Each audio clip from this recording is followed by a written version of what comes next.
Hello student, मैं राजकुमार सैनी आप सभी छात्रों का मैथ्स की इस क्लास में हार्दिक स्वागत करता हूं। डियर स्टूडेंट्स, आज की अपनी क्लास वो लाइव नहीं होगी, रिकॉर्डेड क्लास है, तो इसको आप देखिए। हमने देखो 10.2 हमने स्टार्ट कर रखी थी, जिसमें हमने कुछ क्वेश्चन की स्टडी की थी। अब उनमें आप आगे जो क्वेश्चन है उनको आप देखिए। जैसे मैंने आपको क्वेश्चन करवाया था 7th क्वेश्चन। अब देखो क्वेश्चन नंबर 8 में क्या लिखा हुआ है। क्वेश्चन नंबर 8 में यार आपके पास क्या कि ABC आपके पास क्या है, कोई आइसोस्केलेस ट्रायंगल है।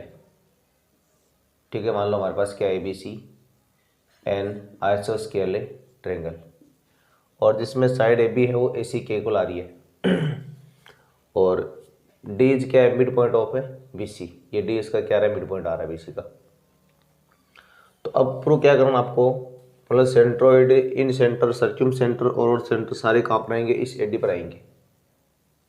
सारे जो सेंटर हैं वो आपको दिखाने कहाँ पर आएंगे, इस AD के ऊपर आएंगे।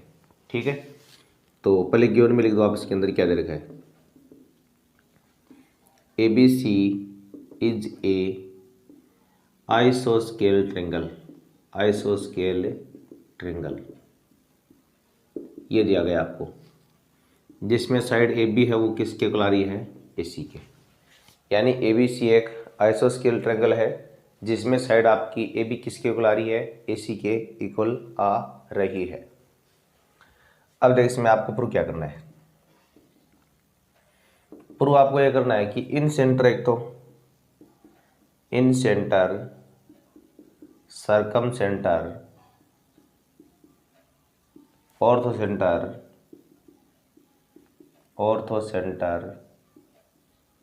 And incentre circumcentre orthocentre and centroid are lie on AD। मतलब ये सारे चारों सेंटर है वो कहाँ पर आएंगे, AD पर आएंगे। ये हमें इसमें क्या करना है, प्रूव करना है। तो देखिए कैसे प्रूव करेंगे यहाँ पर। अभी देखो ये सीखने से पहले आप एक बात ये जान लो कि जैसे मान लो हम बात करते हैं इन चारों की, सेंट्रोइड जो होता है आपका, वो आप जानते हैं कि जहाँ पर मीडियन आपस में इंटरसेक्ट करती है एक किसी पॉइंट पर, तो वो क्या होता है, आपका सेंट्रोइड होता है। अब देखो कॉमन सी बात है, ये सेंट्रोइड है वो एक मीडियन पर आ रहा है। जैसे मान लो आपकी मीडियन की है तो इस पर कहीं ना कहीं तो आ रहा है नहीं ये। इसी तरह मान लो अगर ये मीडियन, तो इस पर भी तो कहीं ना कहीं आ रही है, इस पर भी मतलब किसी भी एक पॉइंट पर आपको मिलेगा। तो हमें यहाँ पर सेंट्रोइड दिखाने के लिए क्या करना पड़ेगा कि AD किसका काम करेगी, मीडियन का करेगी। और इन सेंटर दिखाने के लिए क्या करना पड़ेगा, ये एंगल के बाइसेक्टर का काम करेगी। और सर्क्यूम सेंटर के लिए क्या दिखाना पड़ेगा, AD को आपको परपेंडिकुलर बाइसेक्टर। और ऑर्थो सेंटर के लिए क्या प्रूव करना पड़ेगा, इसको आपको एल्टीट्यूड, इसको प्रूव करना पड़ेगा। तो देखो सबसे पहले आप इसमें, यानी इसमें आपके पास क्या रहा है, हियर BD इक्वल DC, यानी आपको BD और DC दोनों इक्वल दे रखे हैं। ये बात आपको गिवन के माध्यम से पता है। यानी BD किसके इक्वल आ रहा है, DC के इक्वल आ रहा है। अब देखिए जब BD DC के इक्वल आ रहा है, इस बात का मतलब क्या हुआ कि जो AD है वो क्या है, मीडियन है। इसका मतलब सो AD क्या है, मीडियन। AD मीडियन हमारे पास। अब देखिए जब AD मीडियन है तो आप जानते हैं कि सेंट्रोइड जो होता है वो कहाँ पर आता है, मीडियन पर आता है ना। सेंट्रोइड जो आपका होगा वो किस पर आएगा, मीडियन पर, मतलब कहीं पर होता है लेकिन उस पर एक पॉइंट आएगा पक्का आपका। तो जब ये मीडियन है तो इससे प्रमाणित ये हो गया कि जो आपका सेंट्रोइड है वो इस पर कहीं ना कहीं अवश्य आएगा। तो इसका मतलब क्या आएगा, so centroid is lie on AD। इसका मतलब जो आपका सेंट्रोइड होगा वो किसके ऊपर आएगा, AD पर आएगा। ठीक है ना, ये आपने प्रूव कर दिया है। अब देखो हम इसमें दूसरी बात करते हैं आगे। चलो अब आपको इसमें दिखाना है क्या, इन सेंटर वगैरह और दिखाना सारा। तो सबसे पहले हम ऐसा करेंगे, इस ट्रेंगल को इसके कॉर्डिनेट दिखा देंगे। तो मैंने यहाँ लिखा in triangle ABD and triangle ACD। आप ABD और ACD दोनों क्या दिखा रहे हैं, इनको कॉन्ग्रेट दिखा रहे हो। तो इसमें पहला रीजन तो आपने क्या लिखा है, जो AB है ना वो तो आ रहा है AC के इक्वल, ये आपको गिवन के माध्यम से पता है। और दूसरा जो BD है वो भी आ रहा है DC के इक्वल, ये भी आपको गिवन के माध्यम से पता है। दो चीज लिख दिया आपने, ये दोनों आपको गिवन के माध्यम से पता है। अब देखो थर्ड रीजन क्या होगा इसमें। थर्ड बात है जो आपका AD है ना वो दोनों में कॉमन आ रहा है, तो आपको लिखना पड़ेगा AD इक्वल AD मेरे पास क्या आ रहा है, कॉमन आ रहा है। ठीक है, तीन रीजन हो गए। इसका मतलब ये हुआ कि जो ट्रेंगल आपका ABD है वो किसके कॉम्बिनेट आ गया, ट्रेंगल ACD के। और यहाँ पर रूल कौन सा बन गया, देखो तीनों साइड साइड है, साइड साइड साइड, तो आप इसको SSS रूल बोलोगे, नहीं SSS रूल। अब देखो जब दोनों ट्रेंगल आपस में कॉन्ग्रेट है तो इनके क्रॉसपोंडिंग पार्ट भी क्या है, इक्वल है। इसका मतलब आप क्या मान लेंगे कि जो ट्रेंगल आपका ABD होगा ये किसके मतलब कॉन्ग्रेट आ गया, ACD क्या आ गया ना, तो इसके कॉरस्पॉन्डिंग जो पार्ट है मतलब ये जो आपका एंगल नंबर 1 है यहाँ वाला वो तो आ गया 2 के इक्वल, एक बात तो ये। और देखो दूसरा आप क्या मान लेंगे, जो आपका यहाँ पर एंगल 3 है ना वो आ रहा मान लो 4 के इक्वल, तो आप लिखोगे एंगल 3 आ रहा है किसके इक्वल, एंगल 4 के। तो ये बात है कि दोनों आपने कहाँ से लिख दिए, बाई CP/CT लिख दिए, बाई CP/CT, ये भी आपने बाई CP/CT से लिख दिया। ये मान लो मेरे पास इक्वेशन फर्स्ट है, मान लो मेरे पास इक्वेशन सेकंड है। ठीक है ना। अब देखो सबसे पहले मैंने अब लिखा बाई इक्वेशन फर्स्ट के द्वारा एंगल 1 आ रहा है मेरे पास 2 के इक्वल। ठीक है ना। अब देखो 1 2 के इक्वल आ रहा है, इसका मतलब जो D है ना वो एंगल A का बाइसेक्टर है, तो आप लिखोगे यहाँ पर here DA is bisector of angle A। मतलब जब आपके पास एंगल 1 है वो 2 के इक्वल आ रहा है, इस बात का रिजल्ट आप ये निकाल सकते हो कि जो आपका DA है वो क्या है, एंगल A का बाइसेक्टर है। अब देखिए जब DA एंगल के बाइसेक्टर का काम करता है तो आप जानते हैं कि जो आपका इन सेंटर होता है वो कहाँ पर आता है, बाइसेक्टर पे आता है एंगल के। तो इसका मतलब हुआ so incentre is lie on DA। तो जो आपका DA है उस पर कौन लाई कर रहा है, इन सेंटर वो लाई कर रहा है। तो देखो ये तो आपके हो गए भी दो रीजन। अब देखो बाकी आपको देखो दो दिखाने, अर्थ सेंटर वगैरह रही है सारा। अब देखो दोबारा से सबसे पहले आपको बताइए तो BDC का एक लाइन है, BDC is a straight line, ये हमें स्ट्रेट लाइन दी गई है, स्ट्रेट लाइन। तो देखो जब ये स्ट्रेट लाइन है इस बात का मतलब ये हुआ कि जो एंगल 3 प्लस एंगल 4 है इन दोनों का ऐड आप 180 मानेंगे लीनियर पेयर के द्वारा, लीनियर पेयर। जब इन दोनों का ऐड 180 आ रहा है तो अब देखो दूसरी बात 3 और देखो 4 दोनों बराबर है, तो ये 3 है ये भी 3 है, उधर आ रहा है 180, तो 2 एंगल 3 इक्वल क्या आ रहा है मेरे पास 180 और एंगल 3 मेरे पास क्या देगा 180। ये बात आपने कहाँ से लिखी है, बाई इक्वेशन नंबर आपने 2 से लिखी है, बाई इक्वेशन 2 से। तो जो एंगल 3 आपका वो 180/2 आ रहा है, इन 90 का आ रहा है ये, मतलब एंगल 3 और 4 दोनों किसके आ रहे हैं आपके 90 डिग्री के आ रहे हैं। अब देखो जब 3 और 4 दोनों 90 डिग्री के हैं इस बात का मतलब ये हुआ कि आप इससे ये प्रमाणित कर सकते हो क्या कि जो AD है वो किस पर परपेंडिकुलर आ रहा है, BC पर आ रहा है।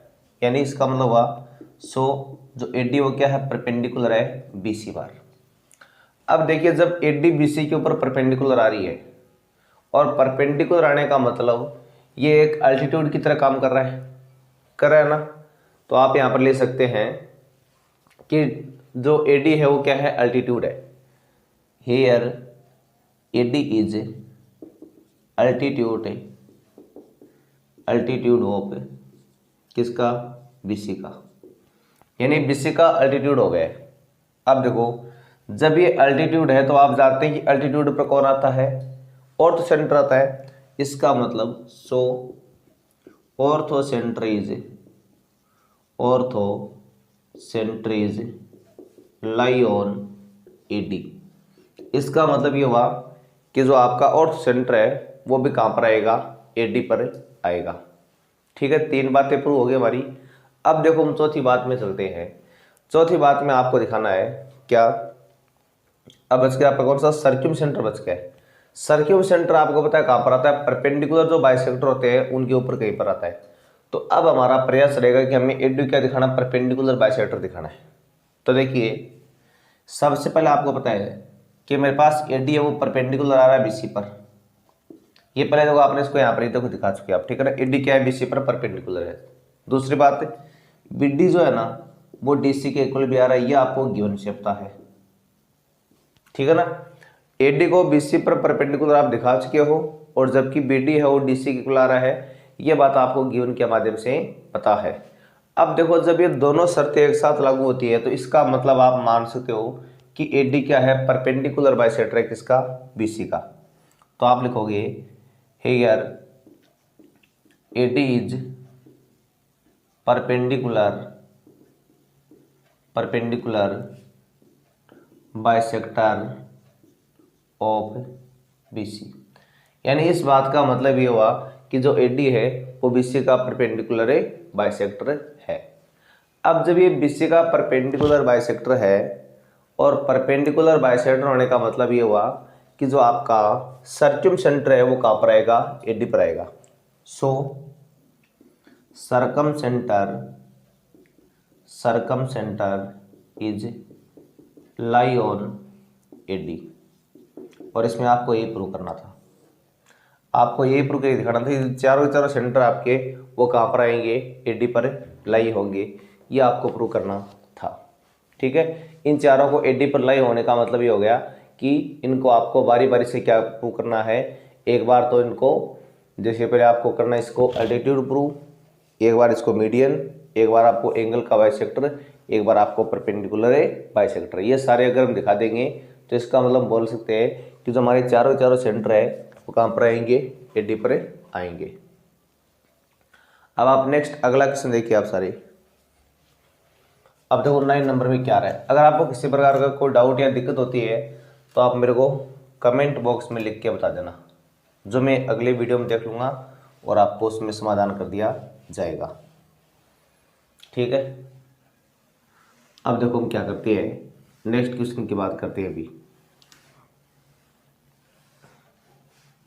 और नेक्स्ट क्वेश्चन का मतलब अब आप देखो इसमें आगे क्वेश्चन नंबर 9 में क्या लिखा हुआ है।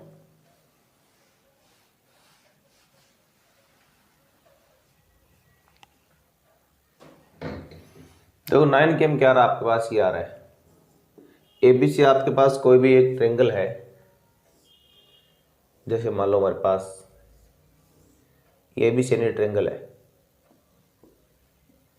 ठीक है, ABC आपको कोई भी ट्रायंगल दिया गया है और उसमें क्या दे रखा है, इसका एक आपको जो ऑर्थो सेंटर है वो S दिया गया है। ठीक है ना इसका। तो अब ऑर्थो सेंटर हमारे पास कहाँ पर आएगा, आप जानते हैं यहाँ से आपको 3 अल्टीट्यूड लेने होते हैं। ये इधर से भी लिया आपने ये अल्टीट्यूड, और इधर से भी लिया आपने ये अल्टीट्यूड, और ये जहाँ पर आपस में काट रहे हैं वहाँ पर हमारे पास क्या रहा है, ये H आ रहा है। ठीक है ना, इसका मतलब ये क्या है, इसका ऑर्थो सेंटर है।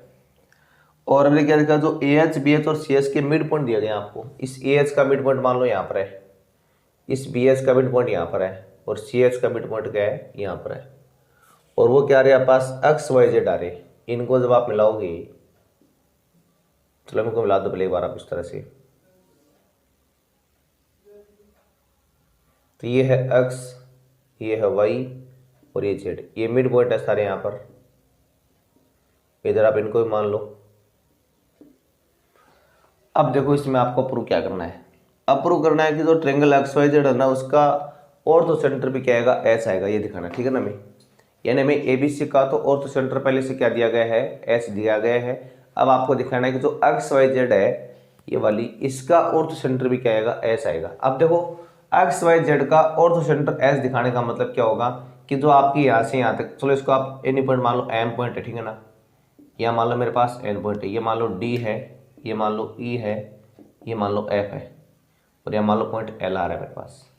अब आपको प्रूव करना है जो आपका XM है ना वो क्या आएगा वाई जेड पर परपेंडिकुलर, और जो वाई एन है वो आएगा इस पर परपेंडिकुलर, और ये आएगा इस पर परपेंडिकुलर। ये दिखाना है, अगर ये परपेंडिकुलर आ गए तो ये क्या हो गए अल्टीट्यूड हो गए, अल्टीट्यूड हो गए तो एच क्या हो गया इसका ऑर्थो सेंटर।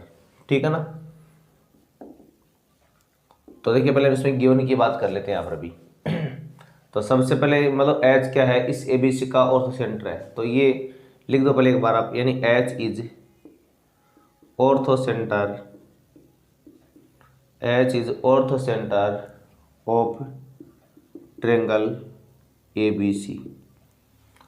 और अब इसमें आपको प्रूव क्या करना है देखिए आप, यहां पर आपको प्रूव करना है कि जो एच है ना वो क्या आएगा ऑर्थो सेंटर आएगा किसका, एक्स वाई जेड का, ट्रायंगल एक्स वाई जेड का। एबीसी का ये दिया गया और एच का आपको ये दिखाना है एक्स वाई जेड का। तो अब इसको आप देखो प्रूफ पहले, सबसे पहले तो प्रूफ की अगर हम बात कर रहे हैं तो अभी आपने मतलब 9th क्लास में ही पढ़ा है कि कोई भी ट्रायंगल के दो मिड पॉइंट को ज्वाइन करने वाला जो लाइन सेगमेंट होता है वो थर्ड साइड के पैरेलल एंड उसका क्या होता है हाफ होता है। ठीक है ना। अब देखो यहाँ पर आप अगर इस ट्रायंगल की बात करोगे, आप देखो ये ट्रायंगल देखना है एक बार आपको, ज़्यादा नहीं कुछ, बस केवल इस ट्रायंगल में ध्यान देना आप। मैं इस ट्रायंगल की बात कर रहा हूँ अभी, ये ट्रायंगल है मेरे पास, केवल इतने देखना है। मैं यानी ए एच बी की बात कर रहा हूँ। ठीक है, आपको भी अपना ध्यान कहाँ लगाना है, ओनली ए एच बी में लगाना है। अब देखो जब आप ए एच बी में ध्यान लगाओगे सॉरी, तो देखो मैंने बात की किसकी, मैं इन ट्रायंगल देखो ए एच बी की बात कर रहा हूँ। और यहाँ पर देखिए आपके पास क्या रहा है कि जो x है ना वो ए एच का मिड पॉइंट है, x is mid point of A H. ठीक है, ये आपको गिवन से पता है। और दूसरा देखो जो y है वो क्या है, बी एच का मिड पॉइंट है, y is mid point of किसका, बी एच का। ये भी आपको गिवन से पता है। तो आप जानते हैं थ्योरम के द्वारा कि दो मिड पॉइंटों को ज्वाइन करने वाला लाइन सेगमेंट थर्ड की क्या होता है, पैरेलल होता है। इसका मतलब क्या हुआ कि जो एक्स वाई है वो किसके पैरेलल आ गया, ए बी के पैरेलल आ गया। यानी जो आपकी लाइन एक्स वाई है वो किसके पैरेलल आ गई है, ए बी के पैरेलल आ गई है। अब देखो जब एक्स वाई ए बी की पैरेलल है, अब देखो दूसरी बात और साथ में, चलिए आपने पैरेलल वाली बात दिखा दी अभी तक। अब देखो इसी तरह से जैसे मान लो मैंने एक्स वाई को पैरेलल दिखाया, तो वैसे मतलब आप सारे इनको पैरेलल दिखा सकते हो। यानी आप लिख दोगे by similarly we have write that, आप लिख सकते हैं क्या कि जो आपका वाई जेड है ना वो भी किसके पैरेलल आएगा, बी सी के, और एक्स जेड है वो भी किसके पैरेलल आएगा, ए सी के पैरेलल आएगा। यानी जो एक्स वाई है वो ए बी के पैरेलल है, वाई जेड है वो बी सी के पैरेलल है, एक्स जेड है वो ए सी के पैरेलल है। अब देखो ये सब बातें आपने लिख दी है शुरुआत में। चलो देखो एक बार आपके साथ, यानी आपको यहाँ पर पता है बिकॉज ए डी क्या है, परपेंडिकुलर है बी सी पर, यह आपको गिवन के माध्यम से पता है। ए डी किस पर परपेंडिकुलर है, बी सी पर है। ठीक है ना। अब देखो मैंने आपको ये तरीका बता रखा है, ध्यान रखना हमेशा, जब दो लाइनें पैरेलल होती है उनमें से अगर एक लाइन उनमें से किसी एक पर परपेंडिकुलर हो तो हमेशा वो दोनों पर क्या होती है, परपेंडिकुलर होती है। ठीक है ना। क्यों होती है, इसका तरीका बता रखा मैंने। जैसे मान लो ये दोनों लाइनें पैरेलल आपस में आपकी, ठीक है। अब मान लो ये इसके ऊपर परपेंडिकुलर आ रही है। अब पैरेलल होने का मतलब अगर आपका ये 90 का है ना तो ये भी कितने का होगा, 90 का होगा ये एंगल भी, क्योंकि आपके ये क्रॉसपेंडिंग एंगल हो गया ना। तो इसका मतलब ये हुआ कि जब आपकी ए डी बी सी पर पैरेलल है और आपको पता है कि बी सी वाई जेड पर पैरेलल है, तो ए डी तो परपेंडिकुलर आ रही है किस पर, बी सी पर, और ये आ रही है इसके पैरेलल। तो इसका मतलब ये हुआ कि ए डी है वो किस पर परपेंडिकुलर आएगी, वाई जेड पर भी क्या आएगी, परपेंडिकुलर आएगी। जब आपकी ए डी है वो बी सी पर परपेंडिकुलर है और वाई जेड आपकी बी सी के पैरेलल है, तो ए डी क्या आएगी आपकी वाई जेड पर परपेंडिकुलर आएगी। अब देखो जब ये ए डी आपकी वाई जेड पर परपेंडिकुलर है तो इसको आप यूँ लिख देंगे कि जो हमारी अक्ष एम है वो भी क्या है, वाई जेड पर परपेंडिकुलर, क्योंकि जो आपकी अक्ष एम है वो एक ए डी का ही पार्ट है, ठीक है ना। ये मान लो मेरे पास क्या इक्वेशन फर्स्ट आ गई। अब देखो दूसरा, अब देखो फिर से आपको पता है कि जो आपकी ये लाइन है कौन सी, सी एफ है, वो है ए बी पर परपेंडिकुलर, यानी सी एफ क्या है, ए बी पर परपेंडिकुलर, ये आपको गिवन से पता है। और देखो दूसरी बात है, यहाँ पर जो आपकी लाइन ये एक्स वाई है वो क्या है, ए बी के पैरेलल है, ये आपने देखो यहाँ दिखाया था ये रहा। इसका मतलब क्या आएगा कि जो आपकी ये लाइन सी एफ है वो किस पर परपेंडिकुलर आएगी, ये आपकी एक्स वाई पर भी क्या आएगी, परपेंडिकुलर आएगी। और जब ये एक्स वाई पर परपेंडिकुलर आएगी तो आप मान लेंगे कि जो आपका जेड एल है वो भी क्या आएगा, एक्स वाई पर परपेंडिकुलर आएगा।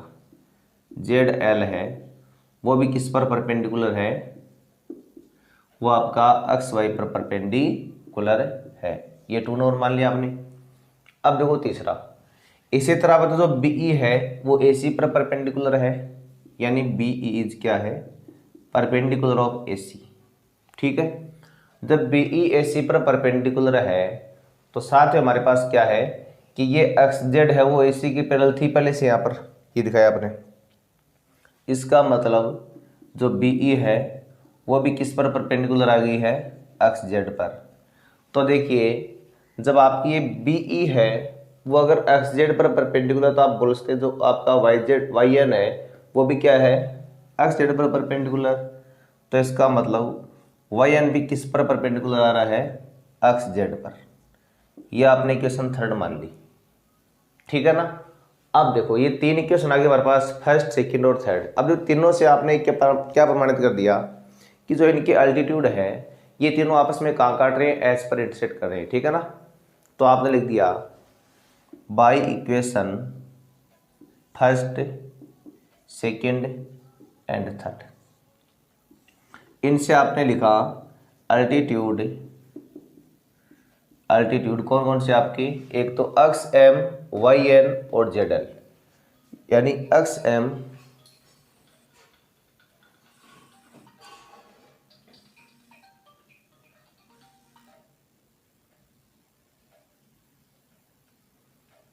यानी एक्स एम आप लिखोगे altitude X M Y Z और Z L are altitude of triangle X Y Z. इसका मतलब क्या हुआ, सो एच इज क्या है, H is orthocentre of triangle X Y Z, hence prove, ठीक है ना। आपको इसमें यही प्रूव करना था। तो ठीक है, आज के लिए बस इतना ही, मिलते हैं नेक्स्ट क्लास में। तब तक के लिए आपको नमस्कार, धन्यवाद।